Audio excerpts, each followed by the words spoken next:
Welcome to Unlikely Intersections, the podcast where intent, impact, and inquiry inspire our conversations. I'm Dr. Philip Brown, my good friend Dr. Terry Jackson. You're at the intersection. Fascinating thing about intersections, we all go through many intersections every day. The way we navigate these determines the trajectory of our days and of our lives. We're going to continue with the navigation theme today. Again, Terry, we're going to talk about navigating change. And we kind of talk about this in many of our episodes, right? But today we're going to put a little bit of a focus on navigating change. Looking forward to it. It is an interesting topic because whether we are individuals, whether we are organizations, we always navigate change. Every day, multiple times throughout the day.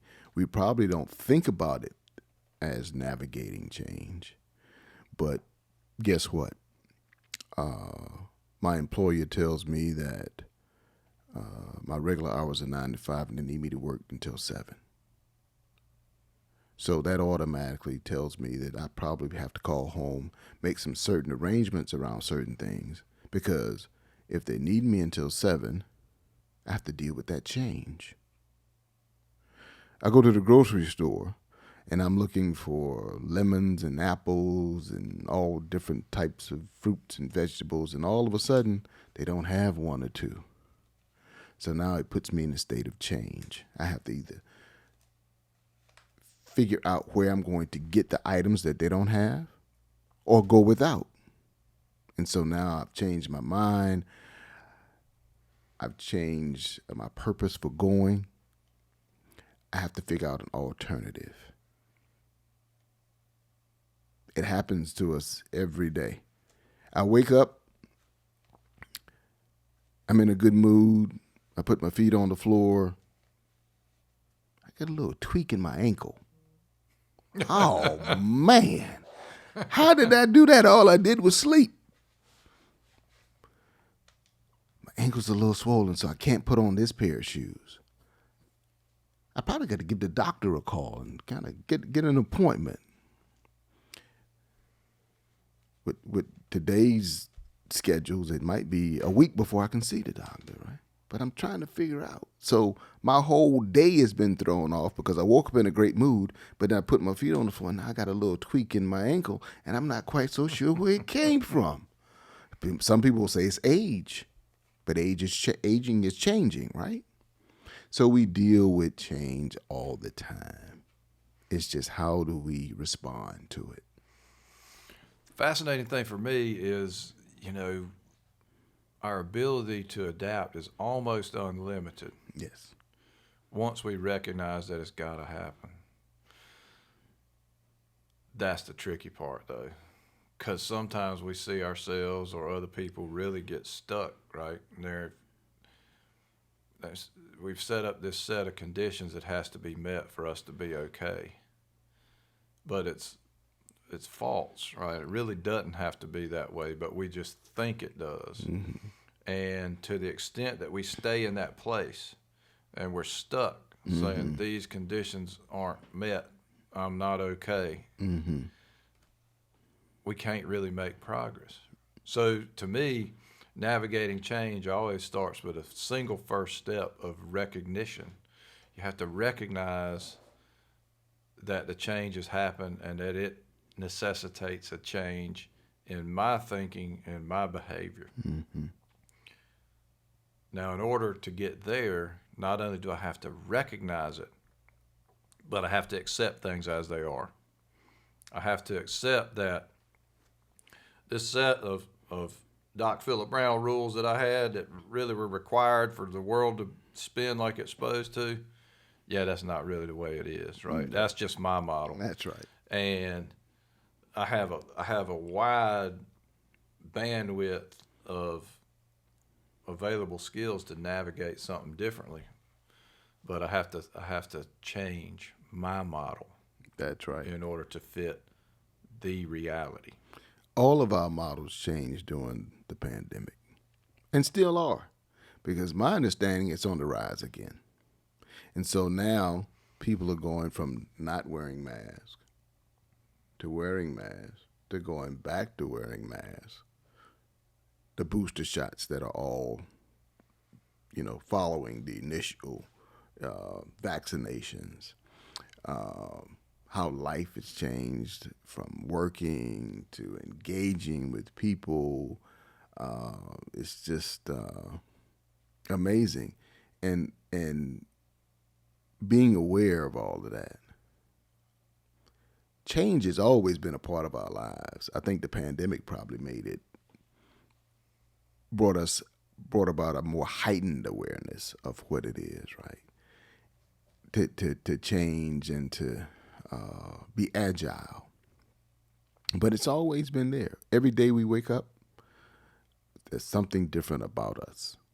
We may not just be aware of it until we get older and we get the little aches and the pains, but it's always there. We just choose not to pay attention to it, which can be extremely detrimental. It can be. It keeps us from being in touch with best solutions. Mm-hmm. And I think one of the most important concepts in my way of thinking in terms of how to possibly not only how to recognize change, but also how to navigate it is get help. Mm. Like there are so many times that we find ourselves in situations where conditions have changed and we're just, I'll say, confused. Mm-hmm. We're not exactly sure what that means. We might have some ideas.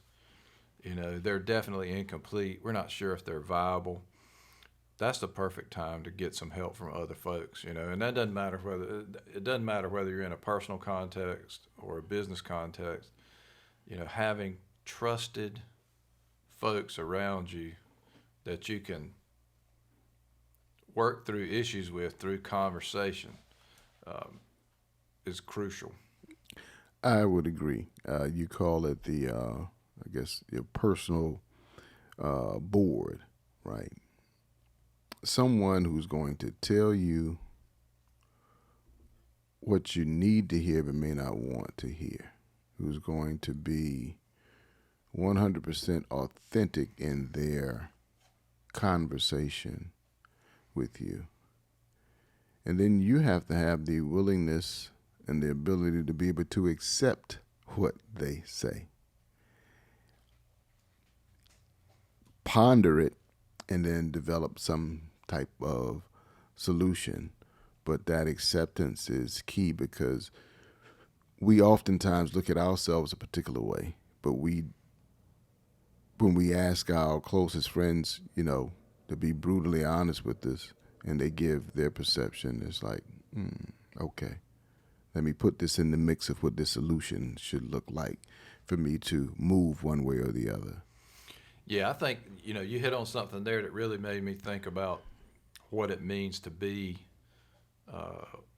one of those trusted confidants, one of those board members for somebody else. And it does require that honest feedback.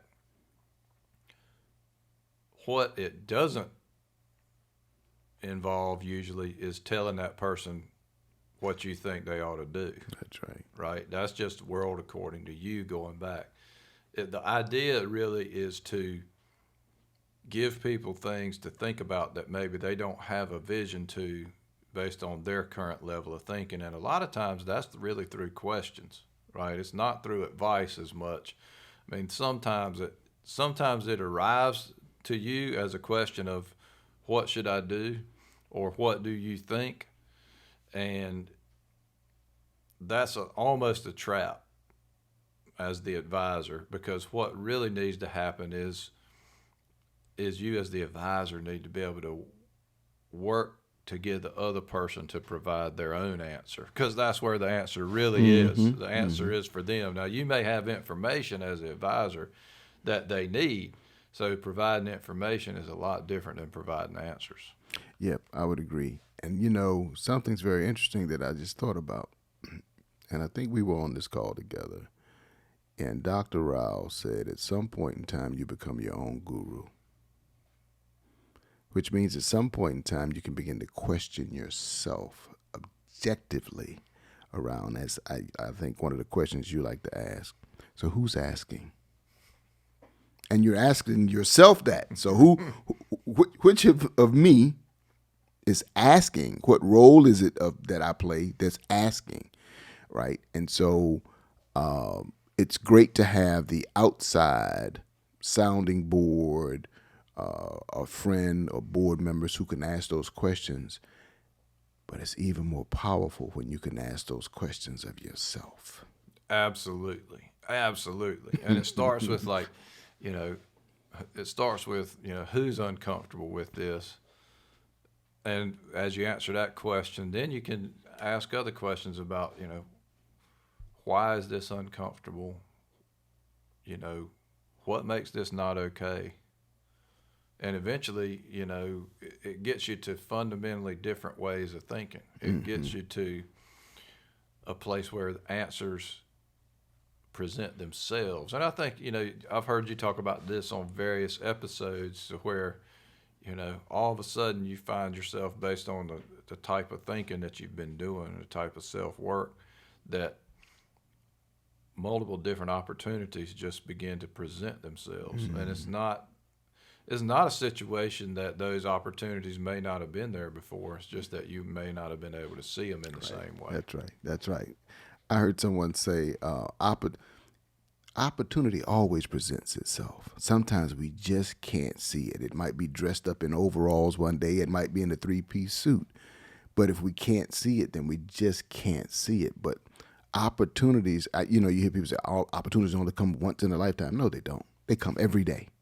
Every day. You just got to be able to see it. And it could be the same opportunity, just dressed differently. And so that's what I began to realize and say, well, no, this isn't once in a lifetime. It will happen again. I just have to be able to see it. It might be cloaked a little bit, but I just have to be able to see through the cloak. And it's, you know, that's one of the most liberating realizations you can have, because what happens is that it enables you to say no to opportunities when that's necessary, right? Because you know there's going to be another opportunity. There's going to be another at bat later, right? Like you can just, you know, you can just let this one go, and it helps you. At first, it helps you to gain clarity because you're not so fundamentally busy all the time. And then once you gain that clarity, it works in reverse, because the clarity enables you to accept or reject opportunities as consistent with your sense of purpose. Yes, absolutely. You know, sometimes we think crazily about NBA players or professional guys who said, I'm not going to exercise that option. I'm going to turn that down. And they just turned down $50-60 million. And we're sitting back thinking, oh, man, that guy's got to be crazy. He just turned down $60 million. But he understands that there's another opportunity that's probably going to present itself that's going to be greater than that particular opportunity where he turned down a guaranteed 40, 50, 60, 70 million dollars. And then this guy ends up signing for 100 and something, you know, $1 million. And we're like, wow, because a lot of people can't fathom the fact of turning that down because they've never seen it. They don't know what it's about. But because those athletes live in that space where that's the norm, it's a normal part of what they do, they know that another opportunity is going to present itself. And that's how we have to be able to look at life as well. Classic observer hazard, right? To apply my set of conditions and context to your situation. That's right. Rarely works. That's right. I mean, That's right. It rarely works. You know, it almost ends up being, you know, when you look at it from 10,000 feet and look down on that situation, what you see is almost a sour grapes phenomenon, right? Yeah. The person's like, how could they dare do this, right? And the real answer is because there's better opportunity. That's right. But the perspective that occurred in the first place, how could they do this, is just because it's unfathomable for them, right? That person who has that opinion just doesn't get it. Yeah. Vision, purpose, that helps drive what we see and how we see, right? And we know that everybody's purpose isn't the same, and everybody's vision is not going to be the same. Some visions are much larger than others. We were kind of talking about that earlier, what people can fathom and what they can't, you know, fathom, and to just be aware, and then to be able to move into different environments or different conditions where certain things become the norm versus the exception. Sometimes you have to tell people when you reach certain goals, this is what's supposed to happen. This is what the expectation is. And if the expectation is this, then greater things will happen. But some people can't see that, as we both said at some point in time, we've been working for this all our lives. And so this is what the expectation actually is. And this is what's supposed to happen, but some people can't. They never get there. And that connects in my mind such an important concept because we're talking about navigating change, but we're not talking about changing certain core purposes just willy-nilly and frequently, right? Like the changes that you have to navigate are frequently the challenges that arise in pursuing a purpose. And, you know, in great companies, in highly successful individuals, what you see is that there's a really clear through line in what they were trying to do all the time. And yeah, that journey may go all over the place, but they were really not deviating from what they felt like was their sense of purpose, either individually or organizationally. And as a consequence, that ability to navigate those changes successfully enables them to reach high levels of success. And that's really what we're talking about, right? We're not talking about necessarily changing, definitely not changing what you think is important. That's right. In your value That's right. system. That's right. That's not part of change, right? It is how do you change the features of what you're doing or what you're thinking to fit the situation in a way that you can go after with gusto. That's right. What you think is important, you That's know, right. and that to me that's a formula for contentment in a positive way, right? And it enables you to be in a good place in any situation. And yes, you may be striving for something much different, or you may be hopeful for something much different, but it's by that acceptance of the change in the moment and how you need to behave differently that you continue to move that ball forward. And maybe it's small steps or maybe it's giant leaps, but at the end of the day, when you look back, it's come a long way. That's right. That's absolutely correct. And sometimes, you know, in the business world, sometimes we talk about change leadership, right? So when you apply that to your individual self, you know, you begin to kind of calculate the kind of moves that you need to make ahead of time, anticipating what could potentially happen. And that goes back to the what ifs, right? What if this happens? Then you build a scenario. And what if this happens? Then I build a scenario. And what if this happens? Then I have 3 scenarios that I can use to respond to whatever the change has been. And so now I've kind of gotten ahead of it by not just responding in the moment and coming up with a solution, but I've prepared solutions ahead of time just in case. And so now it becomes, oh, I'm prepared for that because here's what I thought. And here's the steps that I put in place. 1, 2, 3, 4, 5. I can move forward, however, because I've anticipated. Yeah, that preparation piece is so critical. And it actually takes me to one of the things that I think has been misunderstood about not-for-profit health systems and cash reserves and things, right? Like that's an important preparation. And, you know, for a facility like exists here in our home on the coast, to have cash reserves in place to weather things like hurricanes is really important, right? Because it's a multi-million-dollar expense per day. And when you look at the type of devastation that can exist in a hurricane, you have to do things like be able to keep your workforce in place, because you know, if you lose that workforce, you lose the whole enterprise. It's a right. people business. It's very human intensive to take care of the health needs of a community, and so those kind of things are preparation. And people say, well, that's hoarding resources and all that, but not really. That actually, in that context, is a preparation. And again, it's hard to understand the scale. Like we were talking about the athlete who turns down 50 million to get 100. People just everyday people have a hard time fathoming Right. these multi-million billion-dollar scales, and so when you talk about it in terms of the scale, it helps you understand a little bit better about what's happening. But all those things, those are disciplined preparations, right? Yes. That's a form of disciplined thought to say, in the event of this thing happening, what kind of preparations do I need to make in order to be okay, to continue to pursue the purpose that we've been chasing all along? That's right. That's right. You know, sometimes what happens with us is we prepare to a certain point. I'm going to go to college and I need to study for the SAT. I need to find this location where in this business that help me study for the SAT or the ACT, and I need to make this particular score to go to these universities that I want to attend.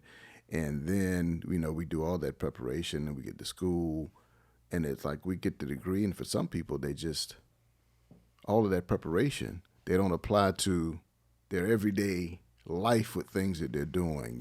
They go get the degree in finance, just hypothetically, and they're not using the finance for personal life, but they're using it on the job, right? They can't connect the dots of I'm supposed to use this in every aspect of my life, right?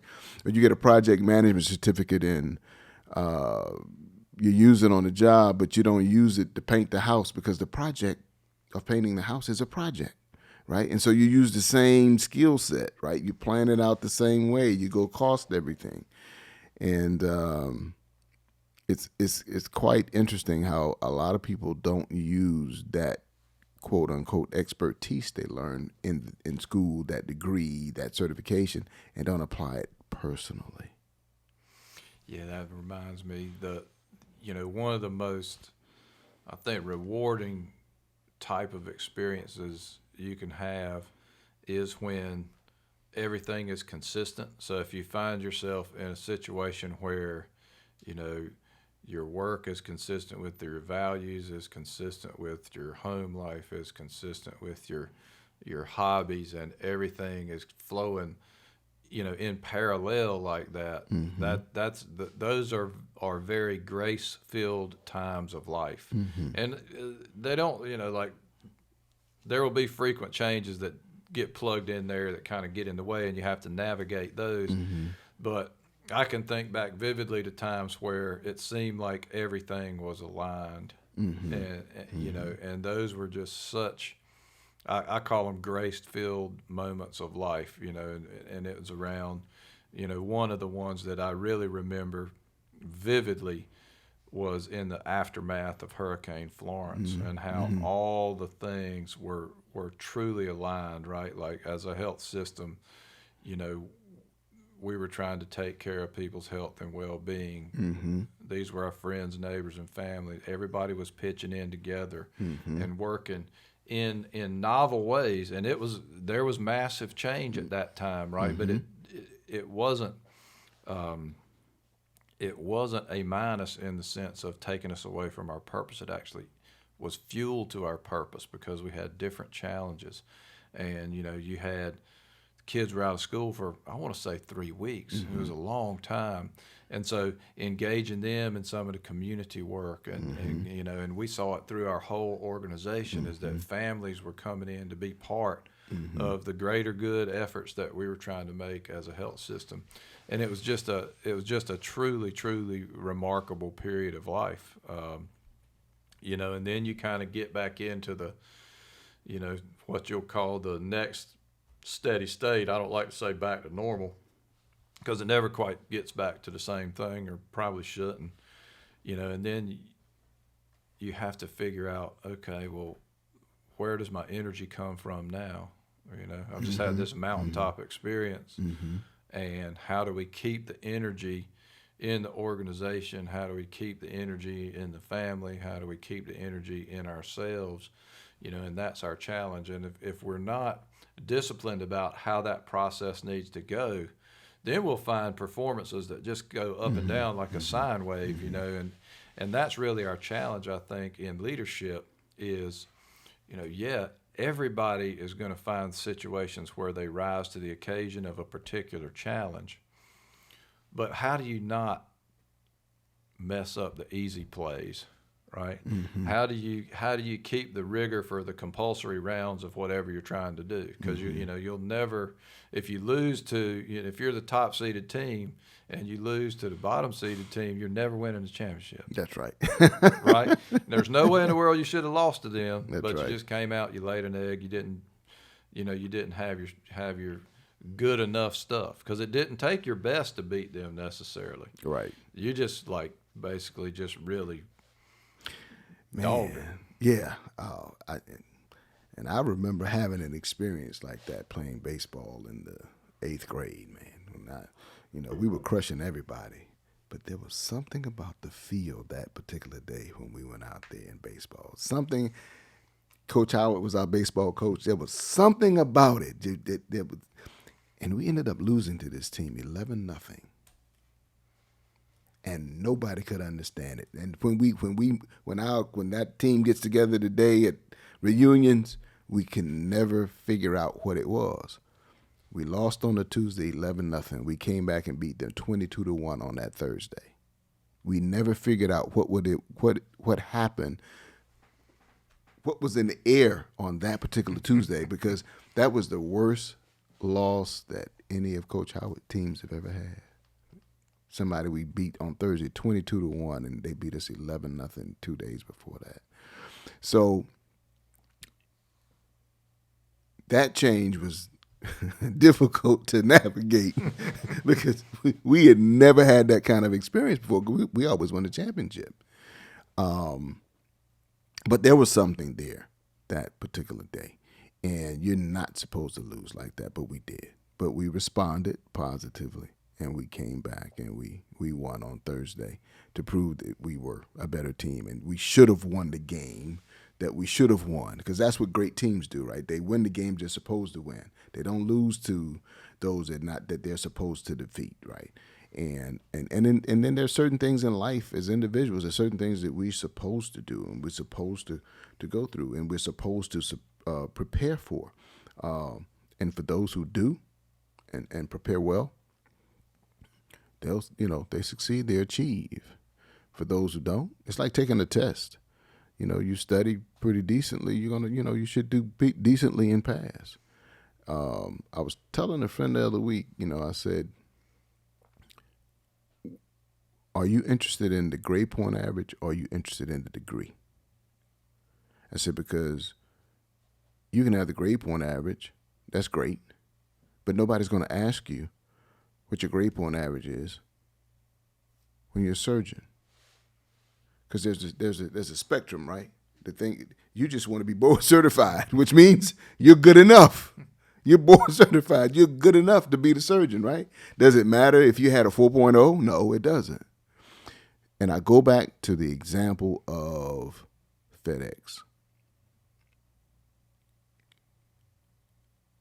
The gentleman who started FedEx, you can say it was Fred Smith. He presented his project to the business professor. It was graded, reviewed, and graded. He got a C on his paper. His idea of starting FedEx, he got a C. Now let's look at what FedEx is today. It made him a multi-billionaire, but it got a C.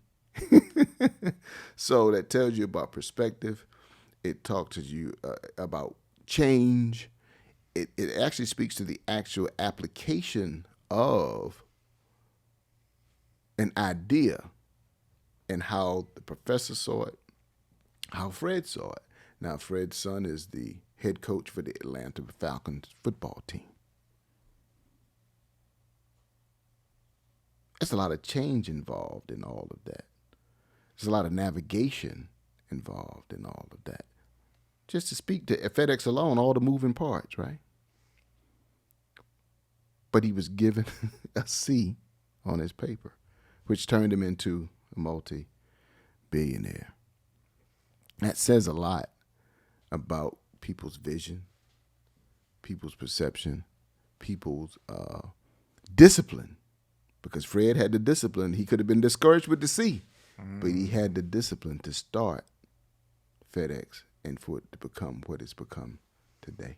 Yeah, and it's obvious that he learned Yes. from the, like whatever the critiques were, if there were holes in those spots, he obviously figured out how to learn from that and fill it out and make it better in ways that, the results obviously speak for themselves.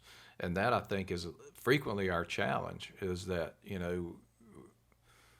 we think we have this perfect idea, and then somebody shoots a bunch of holes in it, and sometimes there's a temptation to say, well, no good, drop it, start over, when in fact, the important thing would have been to fill in those holes so that the idea could fulfill itself. Mm-hmm. And that, to me, that's another one of those places where a lot of times you just need help. It's who, not how, right? That's right. Like having the right partnerships in place could enable those gaps, whatever those gaps are, to be filled more quickly. And you can, when you're leading a team, you got to get not only is it about the right people, it's about the right seat on the bus, the right position to play that person in, so that when it all comes together, the whole is greater than the sum of its parts. Too many times now, usually because of lack of clarity of what the overriding mission is, we see the whole be less than the sum of its parts, and that's just a tragedy, right? But you never see the great teams do that. The Carolina teams of the Dean Smith era, the Krzyzewski era, they don't make that mistake. That's right. And it comes back to something we talk about a lot too, is fundamentals. It's like the great John Wooden teams that won all those championships. First practice every season, they started with how you put on your socks and shoes. Something as fundamental as how you put on your socks and shoes. And you ask those great players, say, well, shoe come untied or shoe come off, something happens. Said that never happens here, right? We don't have that happen here because we've attended to these fundamentals, and we all do it from the very beginning, and we revisit that fundamental.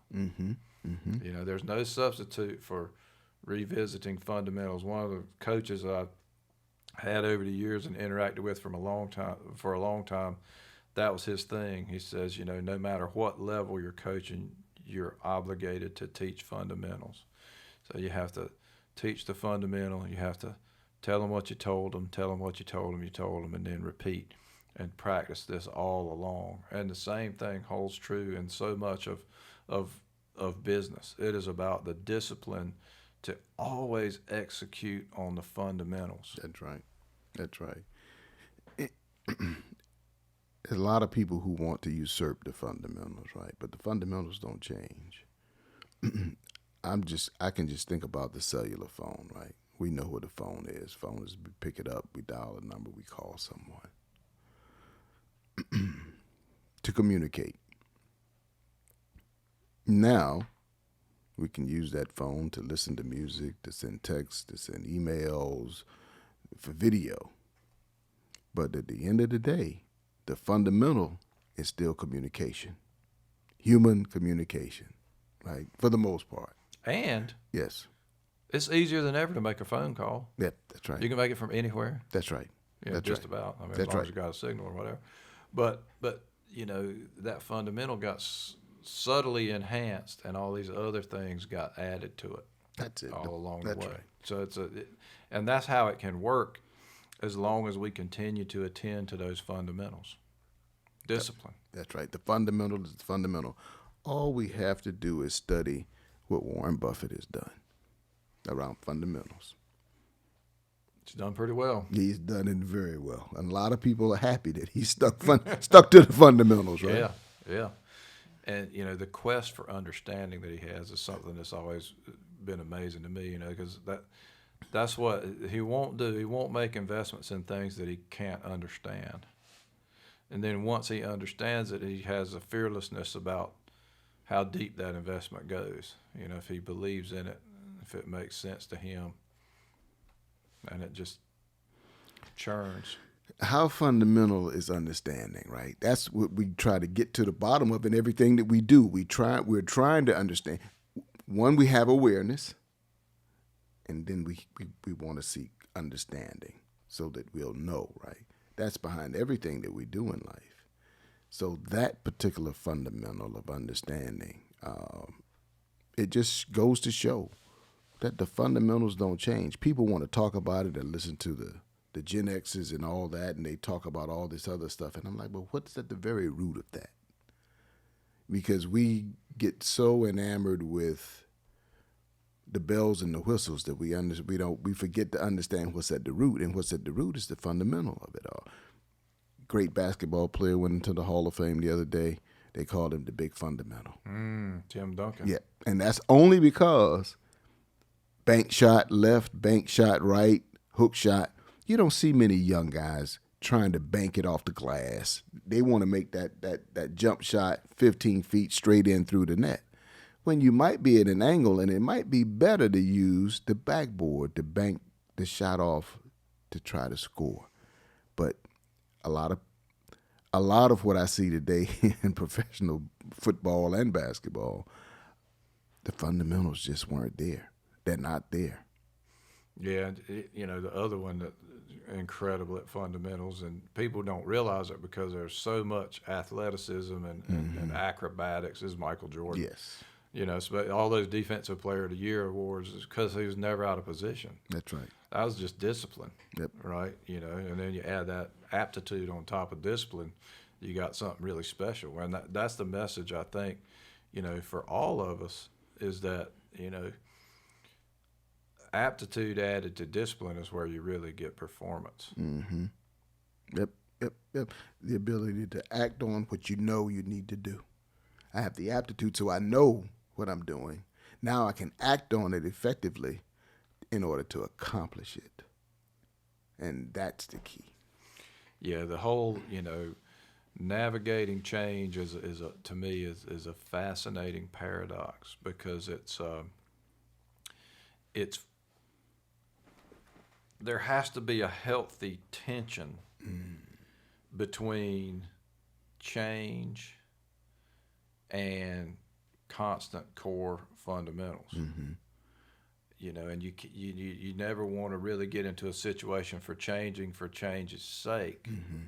But you have to get incredibly agile at changing when change is necessary, and these things have to stay in constant tension.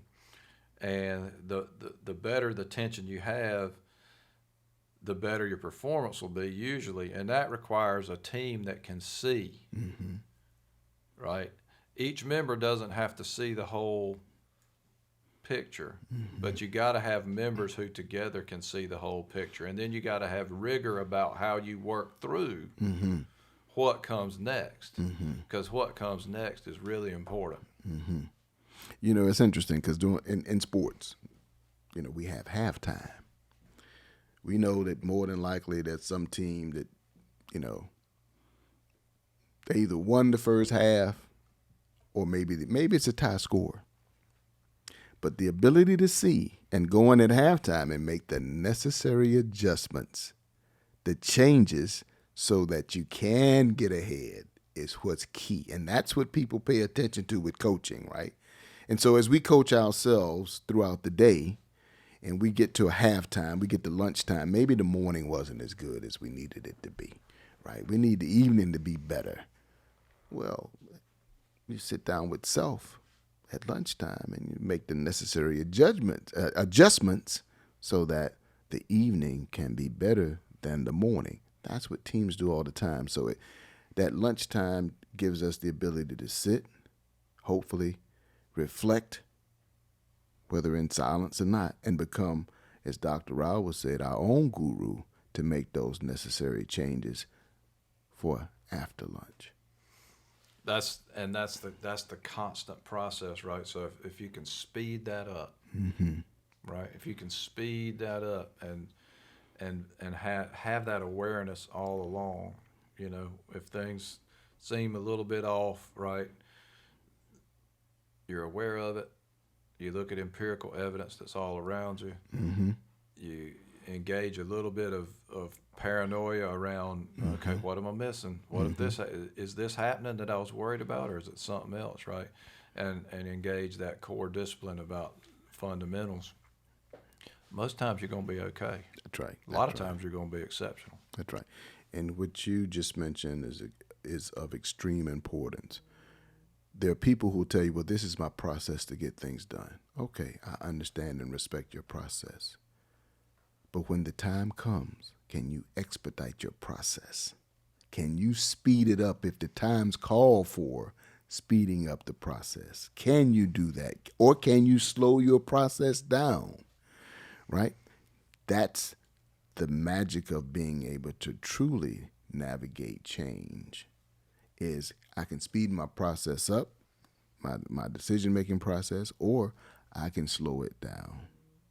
Yeah, that is absolutely part of the art of it, right? And there's preparation that goes into that. And the parallel that reminds me of is growth. One of the things that has fascinated me in the recent reading I've done of Great by Choice is growth was never an objective of any of these highest performing companies.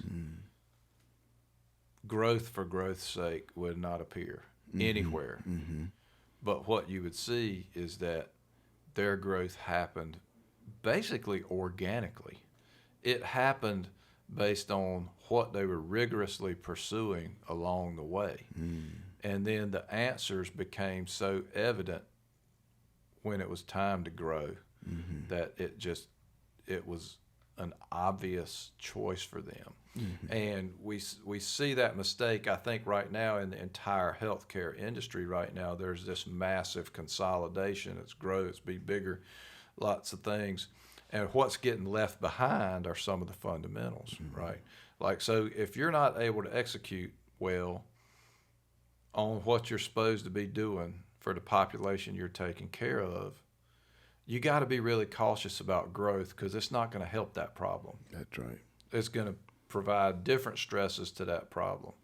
And so, you know, you have to shore these things up. You have to figure out exactly what you're really trying to do. You have to pursue that. You have to do pilots that say, you know, I'm gonna take this little shot at this. You know, it's going to be a low caliber round, because if I miss, you know, I don't want it to have burned all my ammunition up with one single shot, right? And so, but if you really hit the target with that, then you can grow and scale and all those kind of things. That's one of the characteristics that I think we have to, you know, it's another fundamental, right? Yes, it's like, you know, you don't scale something that's failing. That's right.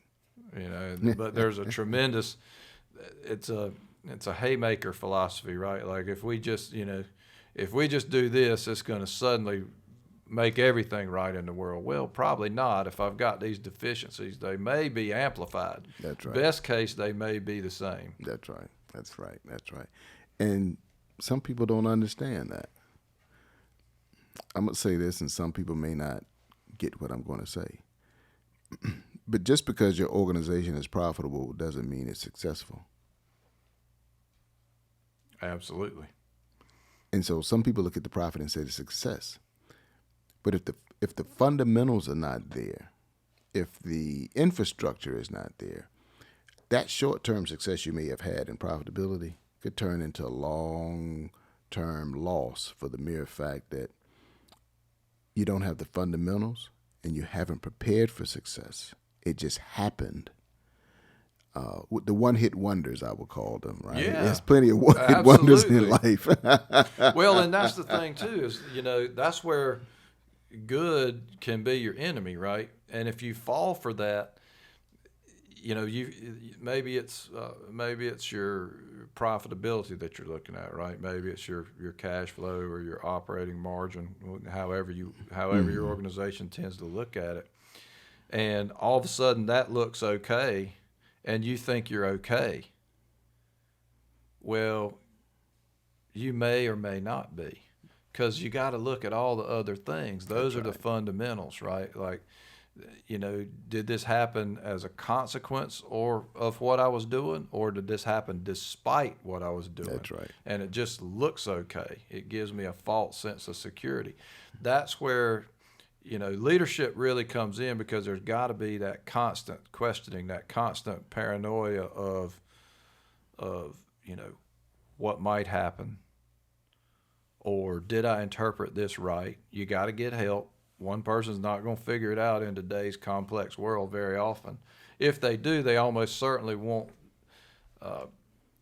find themselves in a situation that the succession is successful, because they got to bring other people along into what they saw that nobody else saw. Yeah, that phenomenon certainly happens.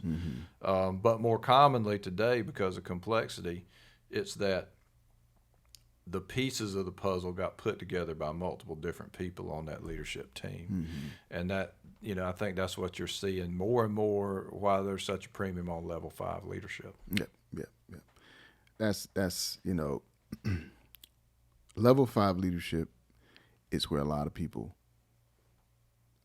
most leaders need to be. Most are not there. Many can be developed to get there, but they have to want to.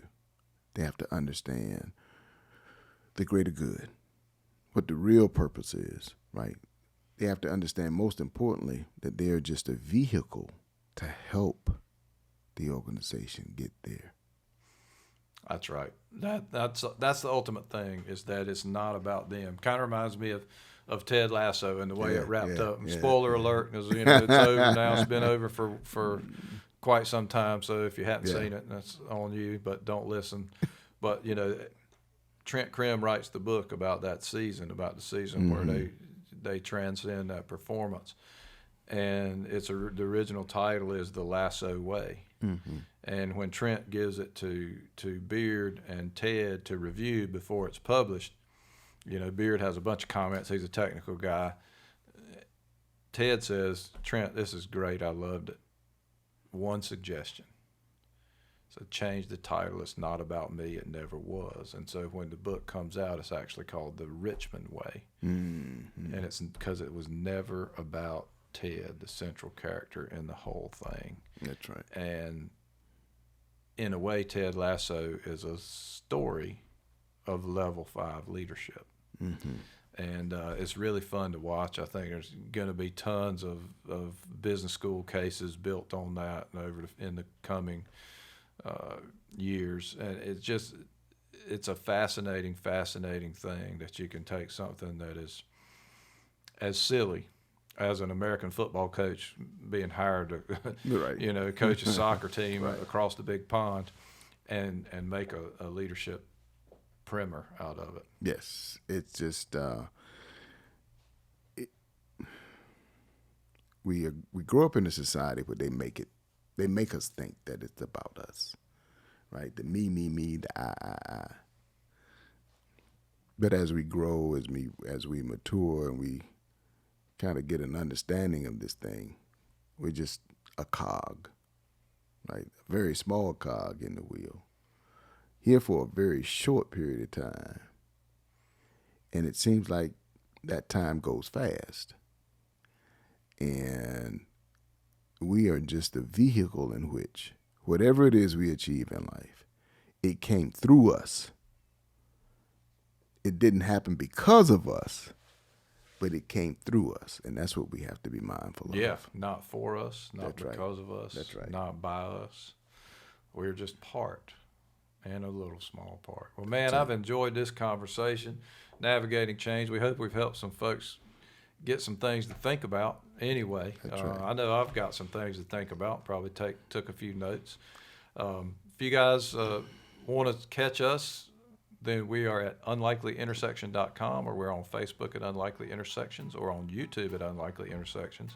I'm at Doc Philip Brown on LinkedIn or docphilipbrown.com. And Terry? You can find me on LinkedIn, Terry Jackson, PhD. Find me on Facebook. Also, if you are interested in having us come to your organization and sit down and have these kinds of conversations, please reach out to us. You can find us again at unlikelyintersections.com. Leave us a message. Also, go to YouTube and comment, like, and make any suggestion. We'd be more than willing to field your suggestions. We'll see you at the next intersection.